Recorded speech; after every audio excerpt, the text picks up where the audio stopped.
Everyone, this side Krishi ma'am स्वागत करते हो सभी का इस चैनल पे। आज मैं डिस्कस करने वाली हूँ कुछ ऐसे important in text and exercise questions from the chapter tissues. उससे पहले आप लोग को जल्दी से वीडियो को 1.5x पे लगा देना है, लाइक कर देना है इस सेशन को, बिकॉज बहुत ही इंपॉर्टेंट सेशन रहने वाला है। As the name suggest important of the chapter tissues. ठीक है, तो शुरू करते हैं। उससे पहले मैं आपको एमवीसैट के बारे में बता देती हूँ। तो एमवीसैट इज अ स्कॉलरशिप एग्जाम जो आप लोगों को देनी है, फ्री ऑफ कॉस्ट एग्जाम है। ठीक है, रजिस्ट्रेशन फ्री ऑफ कॉस्ट है, नहीं तो कुछ फी देनी पड़ती है ना हर एक स्कॉलरशिप एग्जाम में, पर इसमें आपको कोई फी नहीं देनी है बेटा। पर आप लोगों को और ऐसे बेनिफिट्स मिलेंगे, मतलब आपको कुछ इन्वेस्टमेंट नहीं करना है, उसके रिटर्न्स में ज्यादा आपको मिलेंगे। ठीक है, तो जल्दी से जल्दी आप लोग इस एग्जाम में रजिस्टर हो जाइए, link is there in the description box. So पहला क्वेश्चन आपकी स्क्रीन पर, what does a neuron look like. अब आपको यहाँ पर न्यूरॉन का स्ट्रक्चर बनाने के लिए आना चाहिए, आपको उसका लेबलिंग पता होना चाहिए। ओके, सो ये सारे क्वेश्चंस इंपॉर्टेंट है, स्ट्रक्चर ऑफ न्यूरॉन एंड उसके फंक्शंस। फॉर एग्जांपल आपको पूछ लिया कि पूरा स्ट्रक्चर बनाने के बाद में ये पर्टिकुलर पार्ट क्या है, वो पर्टिकुलर पार्ट क्या है, क्या फंक्शन परफॉर्म करता है, तो ये स्ट्रक्चर याद रखना। ठीक है, तो स्ट्रक्चर ऑफ न्यूरॉन, जिसमें आप लोग क्या लिखेंगे, सबसे पहले उसके पास डेंड्राइट्स रहता है, फिर डेंड्राइट्स के बाद में सेल बॉडी रहता है यानी साइटॉन, फिर उसके बाद में एक एलोंगेटेड पार्ट रहता है दैट इज एक्सॉन, और उसके बाद में last part that is axonal and या तो नर्व एंडिंग या नर्व टर्मिनल।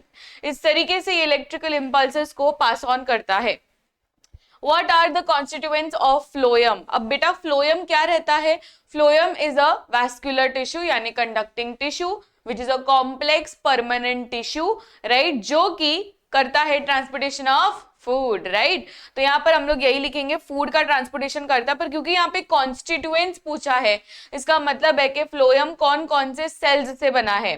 तो इसमें कौन से सेल्स आएंगे? सबसे पहले तो जो कॉमन सेल्स है जो जाइलम में भी प्रेजेंट है, that is phloem parenchyma and phloem fibres, right. उसके बाद में हम लोग करेंगे that is सीव tubes and companion sales. तो ट्रेकीड्स जो है वो सिर्फ और सिर्फ जाइलम में प्रेजेंट है, यानी ऐसे याद रखना है कि जाइलम के घर पे टीवी है that is tracheids and vessels, and phloem के घर पे sieve tubes and companion cells है। ओके, तो ये सब हम लोग लिखकर आ जाएंगे। देखो, phloem parenchyma, phloem fibres, tracheids and, चलिए नेक्स्ट क्वेश्चन के पास जाएंगे, that is what are the constituents of phloem. अब फ्लोएम क्या है? एक कंडक्टिंग टिश्यू है which is complex permanent tissue. इसके कॉन्स्टिट्यूएंट्स पूछे हैं, यानी इसके कौन से सेल्स से ये बना हुआ है। तो 4 तरीके के सेल्स है, phloem parenchyma, phloem fibres, सीव tubes and companion sales. ये क्या करता है? ट्रांसपोर्टेशन ऑफ फूड करता है। तो यही सारी चीजें हम लोग लिख कर आ जाएंगे। देखिए, phloem parenchyma, companion cells, sieve tubes, phloem fibres. Next question, where is apical meristem found. Apical meristem कहां पर होता है बच्चों? एज द नेम सजेस्ट, ये एपेक्स में प्रेजेंट रहेगा, राइट, अपेक्स में प्रेजेंट रहेगा, मतलब टिप्स में रहेगा। तो shoot tips and root tips में बेटा ये वाला मेरिस्टेम प्रेजेंट रहेगा। तो tips of the shoot and the root are there for lengthening of the plant. Which tissue makes up the husk of coconut. Husk of coconut क्या रहता है? एक रिजिड मटेरियल से बना रहता है, राइट। तो इसमें कौन सा टिश्यू आएगा रिजिडिटी के लिए, हार्डनेस के लिए? That is sclerenchyma. तो sclerenchyma is the tissue that forms hardness. ठीक है, ये हार्ड कवरिंग, प्रोटेक्टिव कवरिंग जैसा सर्व करता है। ये नट्स में भी, मतलब नट्स के कवरिंग में, वो सब में रहता है। आइडेंटिफाई द टिश्यू, ये बहुत ज्यादा इंपॉर्टेंट क्वेश्चन है बच्चों। ये इतना ज्यादा इंपॉर्टेंट क्वेश्चन है ना, मतलब मैं क्या ही बताऊं इसके रिलेटेड।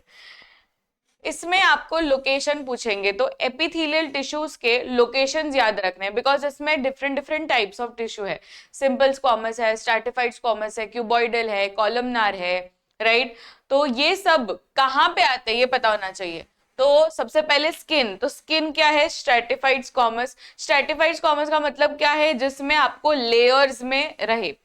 ये मैं हमेशा बच्चों को एग्जांपल देती हूँ कि एक चीज स्लाइस और चीज बंडल में क्या डिफरेंस है। उसमें सिर्फ एक ही लेयर है और इसमें मल्टीपल लेयर्स है। तो stratified squamous will be there in skin, because in skin we require a lot of protection, right. तो स्ट्रैटिफाइड स्क्वामस इसमें रहेगा। फिर बार्क, बार्क में क्या रहेगा? Simple permanent tissue that is made up of cork. Cork is a type of dead tissue, right, because उसमें बहुत ही tough tissue चाहिए रहता है, तो इसलिए इसमें कॉर्क है। बोन क्या है, एक कनेक्टिव टिश्यू है, राइट, बोन क्या है, एक कनेक्टिव टिश्यू है, ब्लड एक कनेक्टिव टिश्यू है, कार्टिलेज इज कनेक्टिव टिश्यू, तो ये सब कनेक्टिव टिश्यू में आ जाएगा। ये बहुत ज्यादा आपके हाफ ईयरली में पूछा जाता है, so please note it down. Kidney tubules का बहुत ज्यादा हाई पॉसिबिलिटी रहता है कि किडनी ट्यूब्यूल्स एग्जाम में आ जाता है। तो किडनी ट्यूब्यूल्स का क्या रहेगा, क्यूबॉइडल एपिथेलियम। ये कैसे याद रखेंगे, किडनी ट्यूब है तो ये क्यूब रहेगा, ठीक है, तो किडनी ट्यूब्यूल्स में क्यूबॉइडल रहेगा। Last is vascular bundle. तो वैस्कुलर बंडल मतलब क्या कि इसमें रहेंगे वो दो conducting tissues, that is xylem and phloem. तो इसमें हम लोग लिख देंगे xylem and phloem. And that is it for this particular video. Thank you so much everyone, this side Krishi ma'am signing off. मिलते हैं नेक्स्ट सेशन में, till then keep smiling, take care, bye everyone.